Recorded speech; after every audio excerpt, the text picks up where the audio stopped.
Elles veulent partager des moments en compagnie de toute génération. Pour cela, elles organisent un café des âges. Qu'y a-t-il derrière ce débat intergénérationnel? Et puis, solidarité collective, solidarité intrafamiliale, solidarité de proximité et solidarité d'association. En quoi les solidarités intergénérationnelles sont-elles indispensables dans notre société actuelle? Et enfin, la réforme des retraites inquiète les générations futures. Pour cela, nous avons pu rencontrer Marisol Touraine, la ministre des Affaires sociales et de la Santé. En quoi était-il nécessaire d'engager une nouvelle réforme du système de retraite? C'est tout de suite dans les spéciales. Bonsoir à tous. Un document pour ouvrir ce magazine. Nous avons rencontré deux jeunes lycéennes françaises qui ont choisi d'entretenir les liens intergénérationnels. Pour cela, elles ont donc décidé d'organiser un café des âges. Un café des âges, qu'est-ce que c'est? C'est un lieu de débat entre les générations et visant à mettre en place un dialogue entre ces générations. L'enjeu de ces rencontres est de dégager des paroles. L'objectif est d'associer directement les personnes concernées ainsi que leurs familles. De même que tous ceux qui s'interrogent ou veulent réfléchir.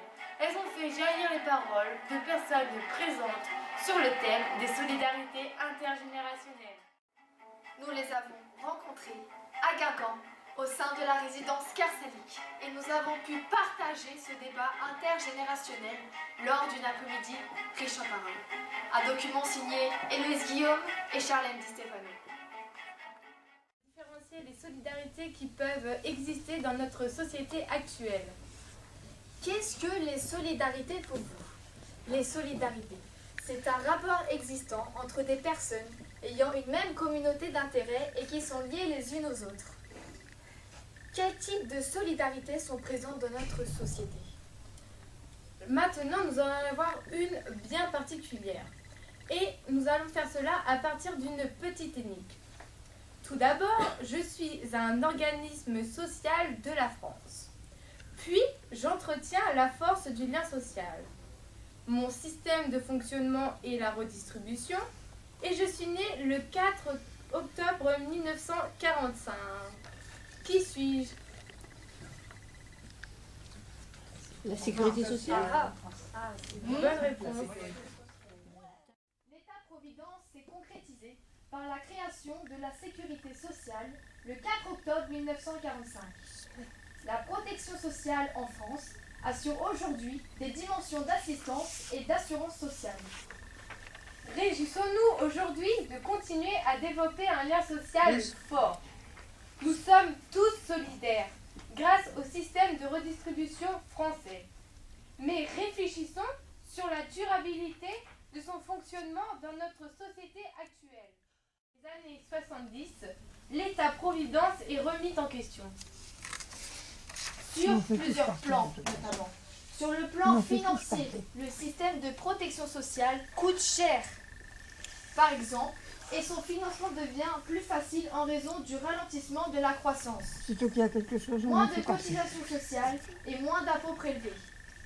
Sur le plan de l'efficacité, les inégalités se creusent entre les plus riches et les moins riches. Sur le plan de la légitimité, la solidarité nationale se heurte à une montée des valeurs individualistes. Et sur le plan d'adaptabilité. Alors, qu'en pensez-vous de cet État-providence et de son fonctionnement dans notre société actuelle? Que ça va pas trop bien.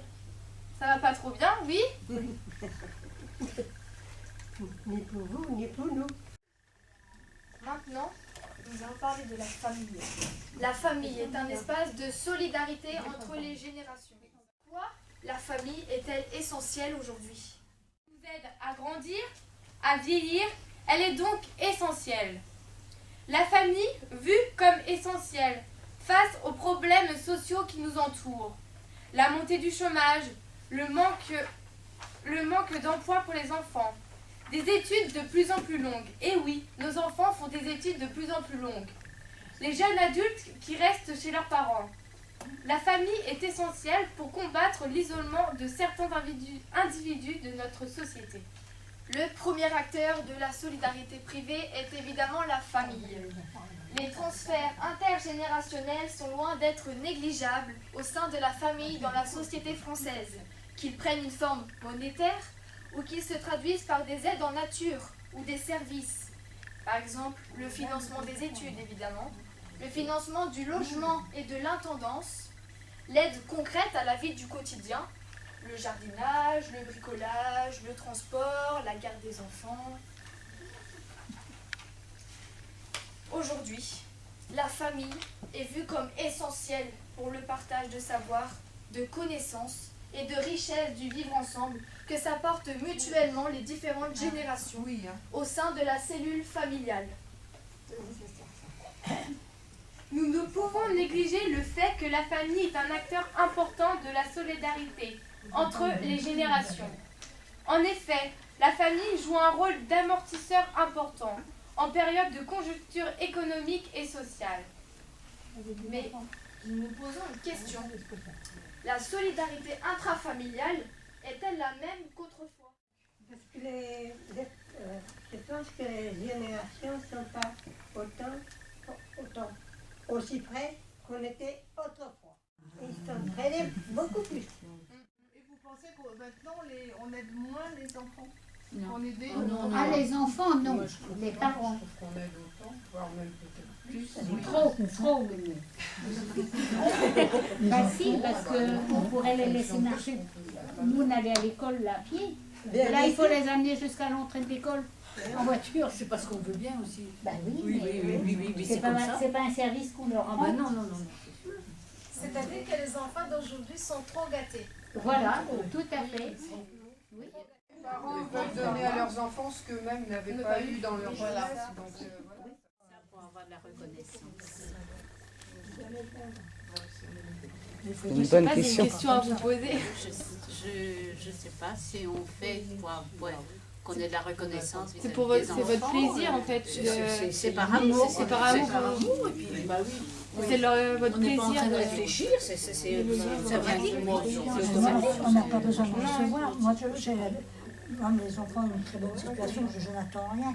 Mais je pense aux personnes qui sont délaissées par leurs enfants. Oh, les parents ont fait le maximum pour qu'ils réussissent.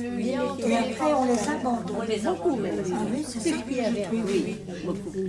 Mais vous n'attendez rien d'eux en retour, mais quelque part vous aimez qu'il y ait des gestes de. Mais que ça vienne d'eux, il n'y a pas grand-chose. Des fois, c'est Un simple coup de fil.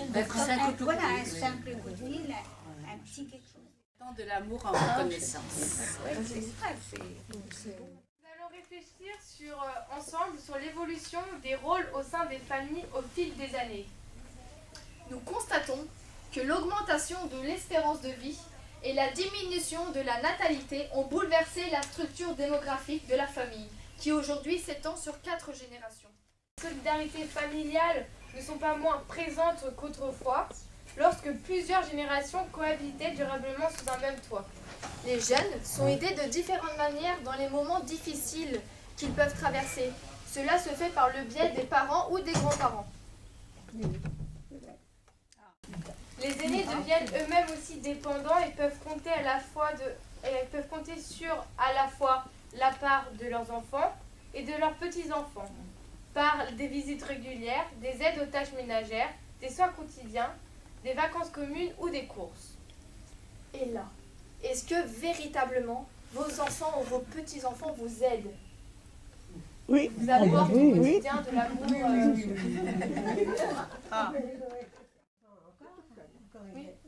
Il y en a, si j'ai besoin de quelque chose, ben, si je n'ai pas de carte valide, ils vont à Carrefour à me chercher. Voilà, c'est beau. Ils nous aiment, nous on les adore et on s'aide. Des mots sur la solidarité de proximité, la solidarité de voisinage. Qu'est-ce que c'est pour vous? La solidarité de voisinage, de proximité. Elle est nécessaire, cette solidarité-là. C'est de l'entraide. On va pouvoir compter sur ses voisins. Par exemple, concret de solidarité de voisinage. Il me semble que c'était en 2015, on s'est retrouvés au centre social. Oui. Avec pas mal d'autres personnes, pas mal de personnes de Kersalik, les gens du centre social et d'autres personnes actives dans Guingamp. Et le thème, c'était le vivre ensemble. Toute l'après-midi s'est déroulé sur ce thème, à travers des textes, à travers des chansons, à travers des activités. Oui, convivial. C'est Oui, un très. peu convivial. Oui, Et ça vous a plu? Bien sûr. Vous avez appris des choses, vous avez partagé des moments, reprise de conscience. Une reprise de conscience. Oui. D'accord. Et puis au fil des années, quand on se retrouve à des occasions comme ça, on connaît de plus en plus de monde finalement et on se retrouve avec plaisir. Quand vous étiez à votre domicile, est-ce que vous vous souvenez d'une façon concrète, d'une proximité de voisinage? Ah oui, beaucoup là. Alors c'était quoi? Parlez-nous-en. C'était quoi? On s'invitait quand même. On les s'invitait. après-midi. les autres, On moi a le j'étais temps, ça, c'est- en haut là-bas, Hein? oui. Ah oui, Vous alliez prendre le café? Vous vous oui. réunissiez On café, on de temps en temps. discutait. On allait se promener On ensemble. allait se promener ensemble les après-midi. On portait le journal, Pierre. J'ai été toujours Il m'a dans jamais les laissé fermes. tomber. Dans les fermes? Oui, mes parents étaient dans les fermes. Moi, j'avais pris une petite ferme quand j'étais mariée. Et j'ai tenu ici que mon mari est allé en retraite. Et j'étais tout seul avec mes enfants, 6 enfants, j'ai élevé. Ouais. Alors j'ai travaillé. Hein. Il fallait faire le travail de champ, il fallait faire. Et La travailler dans votre ferme et vous Et laver au lavoir. Au lavoir aussi. Ah bah, Et personne vous aidait? bah non, bien sûr. Quand même. On s'entraidait pas dans les lavoirs? Ah non. Chacun faisait son linge, il n'y avait pas de solidarité. Quand on était malade, il y avait toujours quelqu'un. Ah, voilà. Si on était malade, il y avait quelqu'un pour aller taper le linge au lavoir. Ah, ça voilà aussi, c'est de la solidarité. Ce sont des liens que chacun peut créer et développer dans sa commune, au quotidien, et qui répondent à la nécessité d'ancrer durablement les valeurs de citoyenneté, de tolérance, d'entraide et de convivialité, partage de la solidarité. Réfléchissons ensemble sur le pourquoi d'ancrer ces valeurs dans notre société. Ces valeurs sont plus qu'importantes, car demain, ce sont les générations futures, nous, que représentent les enfants, qui seront les premiers acteurs des liens sociaux de proximité. La solidarité de proximité suppose une conscience collective de ce que seulement quelques minutes, mais bien quelques minutes, d'attention à l'autre peuvent changer. Beaucoup. Une véritable pédagogie de la solidarité doit être pensée, appliquée, développée et diffusée afin de s'inscrire dans le quotidien de chaque citoyen, donc de notre quotidien. Et oui, ces valeurs doivent être présentes, car nous faisons un constat inquiétant dans notre société. En effet, nous remarquons le délitement des liens sociaux et la montée de l'individualisme. C'est vrai ça? Oui. C'est vrai? Et pourquoi? Qui vit en foyer de jeunes travailleurs, je me rends compte qu'il y a des résidents qui sont là depuis 7 à 8 mois que je n'ai jamais vus, alors que moi je sors tous les jours, je suis en pleine activité. Donc déjà, on ne va pas pallier à cette chose-là, pareil que si c'était avec des personnes âgées qui restaient dans leur chambre. Donc c'est vrai que du coup, comment on peut faire pour que chaque personne se sente concernée et qu'elle se sociabilise un petit peu avec les autres? Nous, on a ce souci-là aussi de notre côté en tant que jeune, jeune adulte. Et donc, c'est vrai que c'est pas toujours simple. Alors, je sais pas ce que vous en pensez, mais c'est vrai qu'on devient de plus en plus... Ah ouais. Nous, les jeunes, ils sont dans leur studio, en train de jouer aux jeux vidéo, et puis on les voit pas. La nouvelle technologie. Exactement. Donc il y a du bon dedans, mais il y a du mauvais aussi. Il y a repris sur soi. Tout à fait. Ce qui fait qu'avant, on était peut-être une quinzaine en salle d'activité. Depuis qu'on est dans le nouveau foyer, on n'est plus que 7. Et on s'en rend compte, parce que c'est mort. Peut s'exercer à travers l'adhésion, la participation à une ou des associations. Et donc, Réfléchissons tous ensemble à ce que peut apporter le bénévolat en termes de solidarité. Quel est l'objectif du bénévolat? Les activités intergénérationnelles dans les associations offrent des moments de rencontre, de transmission, au cours desquels on partage une expérience, un savoir-faire, une connaissance, des valeurs ou une histoire, une convivialité. Des projets entre générations apparaissent dans tous les secteurs associatifs et tous les publics. Il ne s'agit pas seulement de mettre deux générations l'une à côté de l'autre, mais de créer un échange, un partage entre les générations. Et donc, les jeunes. Quelles associations? L'énergie, c'est surtout centré sur les jeunes, mais on fait aussi des temps forts. On se retrouve donc autour d'une activité et souvent, à la fin de cette journée, on fait un repas donc avec tous ceux qui ont participé, des voisins de là où on est. On invite tous ceux qui habitent autour à partager, donc on appelle ça des repas partagés. Et donc on se retrouve avec des personnes d'à peu près tous les âges et on partage un plat qu'on a apporté, ce qui permet quand même de créer un lien avec les personnes qui ont fait le plat, demander une petite recette et on retrouve des gens qui habitent à côté de chez nous à un moment et avec qui on ne parlait pas et maintenant alors qu'on habite plus forcément à côté, on a un lien alors qu'on n'avait pas quand on habitait à côté. On se connaissait pas. Vous n'avez pas appris à vous connaître. Oui, voilà, c'est ça. Et qu'est-ce qui t'a poussé à adhérer à une association? Puisque j'habite dans un endroit assez isolé quand même, ça me permettait de rencontrer d'autres personnes qui avaient mon âge ou un peu plus âgés, jeunes adultes. Ça me permettait. Et vous? Je fais du bénévolat à Tinébé, à l'hôpital. Et ça consiste Je fais partie du service animation et tous les mardis après-midi, je vais jouer au loto. Ça fait 14 ans ça. Ah oui, et qu'est-ce que ça vous apporte? Beaucoup de choses. Parce que j'ai perdu ma mère et donc j'ai fait mon deuil avec les résidents. grâce à ça? Oui. Et maintenant, mes petites filles, quand elles sont en vacances, elles viennent avec moi. C'est un moment de convivialité, de partage. Vous vous retrouvez? Comment? Vous vous retrouvez? Oui, moi je trouve que c'est génial parce que ils ont des vécus et ils méritent.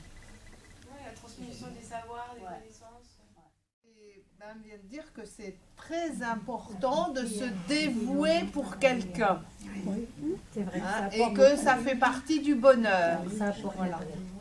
Ça nous fait du bien. Voilà, et que ça nous fait du bien. Les associations sont indispensables dans notre société. Certaines d'entre elles prennent le relais de l'action publique. Exemple, la lutte contre la pauvreté, la défense des droits de l'homme, l'aide d'urgence aux populations défavorisées. Nous pouvons alors dire que l'engagement bénévole des jeunes est un facteur d'éducation à la citoyenneté, à la solidarité et formation non formelle, c'est-à-dire la formation tout au long de la vie. Donc il y a une réussite éducative.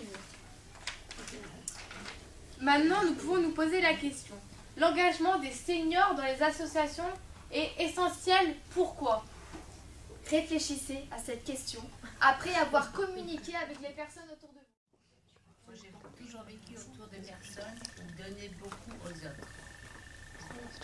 Donc à votre tour, à notre tour, on refait pareil. Et ça, c'est quand on vit dans cette ambiance, je crois qu'on reste. Parce que c'est en toi aussi. C'est des valeurs, c'est des valeurs. C'est en moi, parce que tout le monde n'a pas fait ça. Voilà. Voilà. Alors, j'étais la deuxième. Alors, on a vécu pendant la guerre. Et les parents, on était aider les enfants étaient partis à la guerre. Et, on a toujours, moi, j'ai vu toujours ça dans ma vie. Dans ma vie. Depuis que j'étais tout jeune. l'entraide.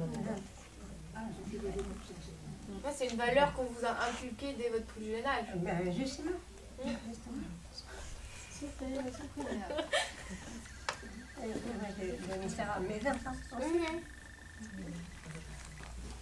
Et est-ce qu'ils l'ont gardé, ça, vos enfants? Ah oui. Même les petits-enfants. C'est beau. C'est beaucoup. Pas tous. Pas tous. Mettre un groupe de 5 ou un groupe de ce que vous voulez, avec les personnes qui sont autour de vous, bien sûr, parce que sinon ça va pas. Et vous allez chercher ensemble des noms d'associations. Pour cela, on va vous donner quand même une petite limite. Vous aurez 2 minutes pour trouver un maximum d'associations. Et l'équipe qui l'emportera aura le droit à un chocolat. Oui, ben on va y aller. On a mis par exemple les Agents d'Or à Pabu, qui est une association de loisirs, l'Amicale laïque, qui est association de loisirs plus aide aux devoirs pour les enfants, etc. Alors bien sûr dans les caritatives, il y a la Croix-Rouge, le Secours populaire, les Restos du Cœur, la Banque alimentaire. On a noté la petite association de Kersalik, pour les jeunes mamans, qui fonctionne bien. Ça dépendait de la Croix-Rouge. Il y a la MUCO, l'association contre la mucoviscidose. Au centre social, où il y a diverses associations aussi de Guingampais qui s'organisent pour faire tout un tas de choses, hein, de la cuisine, des sorties, etc. Pour la solidarité, nous allons tous vous donner un chocolat. Alors il y a au lait, un chocolat noir. Les valeurs sont un concept central dans la vie publique. On les utilise pour caractériser les individus ou les sociétés, pour suivre le changement au cours du temps et pour expliquer les motivations de base qui sous-entendent attitudes et comportements. Les valeurs sont à l'origine des lois, des règles, des conventions et des coutumes qui régissent les groupes et les relations entre les individus qui les composent. La valeur peut renforcer le statut dans le groupe social, marginaliser celui qui y adhère ou permettre une certaine marge de manœuvre individuelle. Pour finir, réfléchissons sur le maintien des solidarités dans une société en mutation. Qu'est-ce que signifie une société en mutation? Cela signifie que notre société connaît des changements dans plusieurs domaines. Réfléchissons ensemble sur les changements que connaît notre société. Qu'est-ce qui a changé dans nos sociétés? Le travail, le fait de pouvoir travailler. Fut un temps, on avait les mêmes postes tout au long de notre vie. Maintenant, notre génération à nous, on n'est pas forcément certain d'avoir du travail jusqu'à la retraite. On n'est pas sûr d'avoir une retraite déjà. Et on n'est pas certain de pouvoir travailler tout au long de notre vie sans passer par quelques mois, voire des années de chômage. Je pense que ça a changé et c'est important de le dire. Vous comme changement des jeunes sans emploi, instabilité et précarité du travail, le problème du chômage, qui s'accroît chaque année, de nouvelles situations familiales, le divorce, les familles recomposées, la montée de l'individualisme et la montée de l'espérance de vie. Face à tous ces changements, nous devons nous montrer plus solidaires que jamais. Et c'est là que les solidarités intergénérationnelles sont un enjeu pour la société. Comment avez-vous ressenti votre après-midi en général? Bien.